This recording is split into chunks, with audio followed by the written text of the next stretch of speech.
Well, religion behind the fence or behind the bars, whichever you want to call it there. Bibles for everyone, for the suddenly saved. You saw it. I saw it. What the hell's that all about? Everybody suddenly sees God for the first time after they're locked up.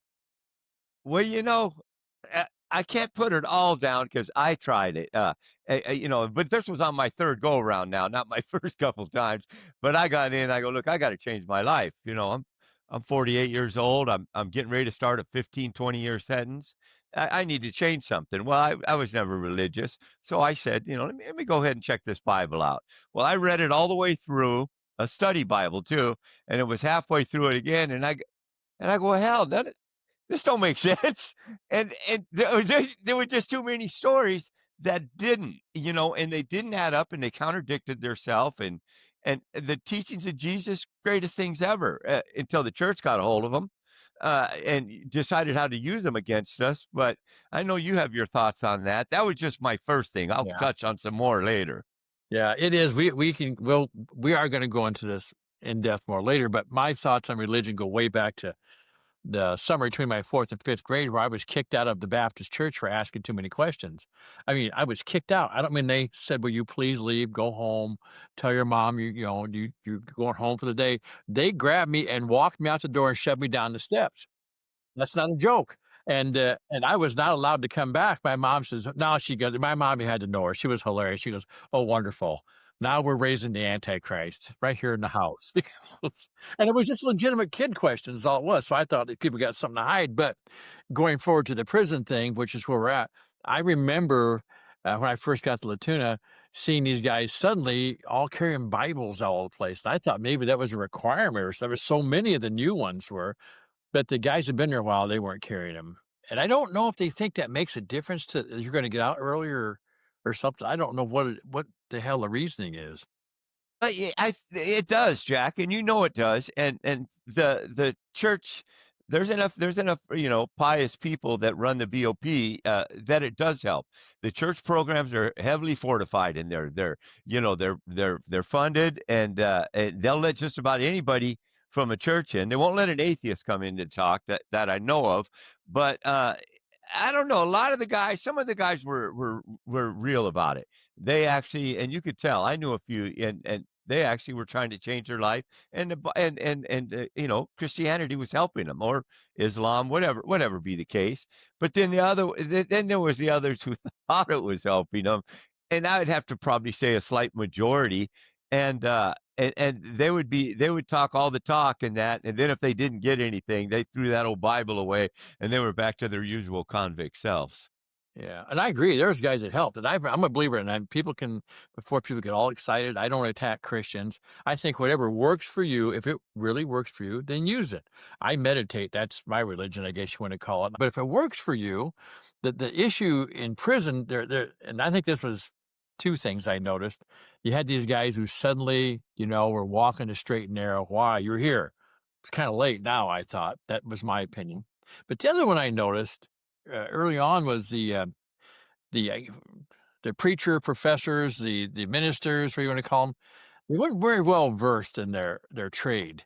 And I'm gonna give you a true story from Florence, and, you may remember this, but there was a guy out there, who was kind of a friend of ours, and he was a devout atheist, and he was just on this all the time, and he wanted to scream at Christians, which I didn't want to. But anyway, the guy in charge of religion, the correctional officer, I guess you call him, had an open meeting room out there in the chapel, and any group can meet there to discuss their religious topics or their soul or family, whatever. Well, everyone, the Rastafarians were in there, the Baptists, whatever. Anyway, so this guy decides he wants to get an atheist group and meet there. So he asked me to go with him, I and another fella, and we talked to the CO. And he said, "We want to have some time in the meeting room." He goes, "Certainly, certainly. What religion are you?" He goes, "Well, we're atheists." He goes, "Oh, no, whoa, we're not going to have devil worshippers in the church." And I said, "We're not devil worshipers." "Yes, you are." I said, "No, we don't even believe in that." I says, "We don't believe in any of that." He goes, "You have to understand," he goes, "the Constitution," he says, "this country is built on Christian beliefs. All the forefathers were Christian." I said, "No, they weren't. Thomas Jefferson was a deist." And he goes, "No, he wasn't. Don't you say that." And I thought, What the I walked off. I had to go at that point, and like, just let me out of this deal. Oh, we know how just the hypocrisy in it. It's like we had when I went in and I first was going to give the Christianity a try. I was in a federal holding facility in Rhode Island where they had a guy in there that would come in, a preacher, and his name was Preacher Mike. And actually, and he said some things that used to always bother me. And he would quote some verse. He goes, "I didn't say this. God said this." And I'm thinking, well, hell no, God didn't say this. You're reading it out of a book. Somebody wrote that. An author wrote that. Whoever happened to be the author, and we don't know the veracity or anything. And that irritated me. And also, he used to like to sing and play the guitar. He would probably be like you were if you were a preacher. Once he got his audience captive, he gave you the sing-alongs and everything, and you had to sit in there, and probably 2/3 of the service was him singing Christian songs on his guitar. And I didn't mind his preaching. It was pretty good. The guy had been looking at a life sentence before. He had a pretty good story, and he said God saved him. Hey, whether or not it did, it did save him because he believed it saved him. But I used to hate it because I had to listen and sing with the music, and I know that's the type of preacher you would have been.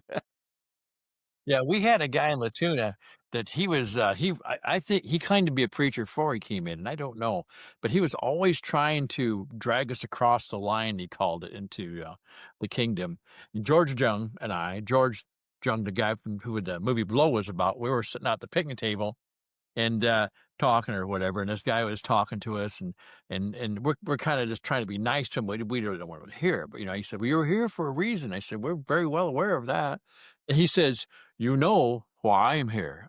And actually, we didn't really care. He goes, "God sent me here, and God sent me here for a reason." And I said, "Well, a judge sent me here, but probably not for the same reason." He just looked at us, kinda cocked his head and walked off, and George goes, "I think you got him there."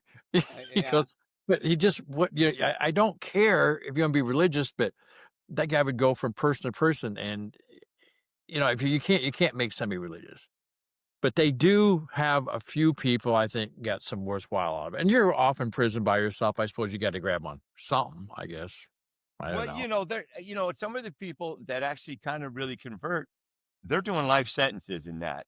And I can understand that if that gives them some peace, because how else you going to look at it when you're never getting out again? If I get out, I'm going to do good. I'm going to make this all up. Well, if you're not getting out, I could see where religion would have its attraction, to make sense of it. But for the most part, most people get out. They're not in there forever. The funny thing I always noticed, and you knew it, Jack, was every religion had a holiday, and basically it was an excuse for them to get a good meal. You had what was the Muslim one? Well, they had well, no. First there was Ramadan, Roundabout, yeah, yeah, yeah, and a lot of the black guys would turn Muslim for that time so they could get the meals. They would get a meal after dark they could take home with them to eat in the unit. And they don't let you take food out of the chow hall. You got to steal it. And so they could go in legit and go grab a snack for to eat at night. And half of the ones that were doing it were eating at dinner and then going in and getting their snack later. And then you had the whites that what they have the Odinist. yeah. Oh, yeah. They had to fight for that, and then they got the Odinist feast. And then obviously the big Easter and Christmas. You got a better meal in the kitchen. But every group had its little thing, but it always involved getting some kind of meal out of it. Yeah. And didn't have to go to work detail on certain days. Some, they could skip out and that and stuff. So, but there was a lot of people didn't get involved in it at all. We had one guy, and I got to tell this story. This is an awful story, but I got to tell it anyway. We had a couple of these chomos, the kitty porn guys in Latuna, and they suddenly turned very religious as soon as they got there. And so we're in the yard, and they're sitting on this bench. And of course, you usually don't talk to these guys, but they got this picture, and they're staring, staring. We walk home, this one big black guy I played basketball with, looking at it. He goes over, says, "What you guys got?" And these two chomos sitting there and go, "We're just praying to our Lord." And he goes, "What do you got?" Held out a picture of Jesus. And he goes, "He's a little bit old for you guys, isn't he?" Oh, man. And they couldn't say nothing to the guy. No, they couldn't Yeah. say anything, and the people are gonna think that's awful, but, we're here to tell the truth, and that's just how it is, that kind of Yeah, stuff. well, in prison, yeah, look, there's no woke shit in prison. Yeah. This is No. jail, not Yale. All right, you're not. It's just the way it is, man.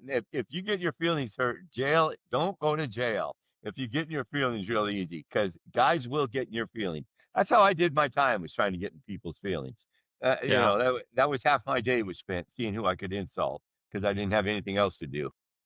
And yeah, no, really, it's entertainment for some people, but anyway, yeah, they close down. Any last comments on this before we get deeper into it later on? Where you at on Nah.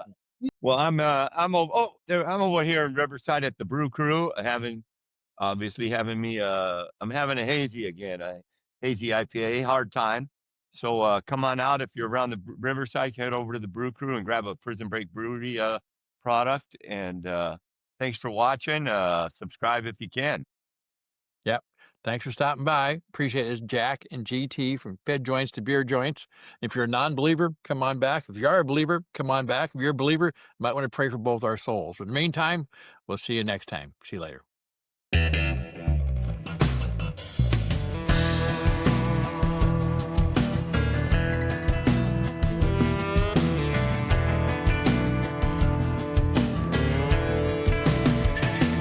I was laying drunk one morning when I looked out my door. Someone done took everything. I guess she don't live here no more. She done took my transportation and left me stranded in Cooter's Bog. Old Cooter's Bog. Well, you can keep the damned old pickup, but baby, please bring back my dog. Well, I can't buy no more whiskey, 'cause my money's all been spent. Can't watch my NASCAR races, don't know where the TV went. She loaded up a U-Haul trailer while I was sleeping like a log. Yeah, just like a log. Well, you can keep the damned old pickup, but baby, please bring back my dog. I ain't sure just why she left me, but she done took everything. She took everything. She even packed up my old guitar. Can't even find a single string.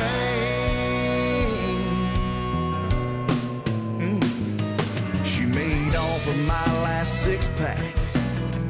I'm down to drinking snowshoe grog. Oh, snowshoe grog. Well, you can keep the damned old pickup, but baby, please bring back my dog. Well, I'm looking for this woman. She used to live right here.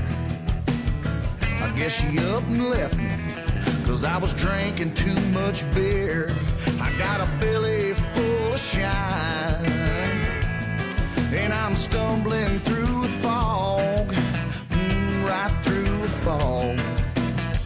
Well, you can keep the damned old pickup, but baby, please bring back my dog. Yeah, you heard what I said, but you can keep the damned old pickup. Oh, but baby, please bring back my dog. Better bring him back. It's man's best friend, woman. You can't just take my dog. Damn. I'll be sitting right here waiting on you.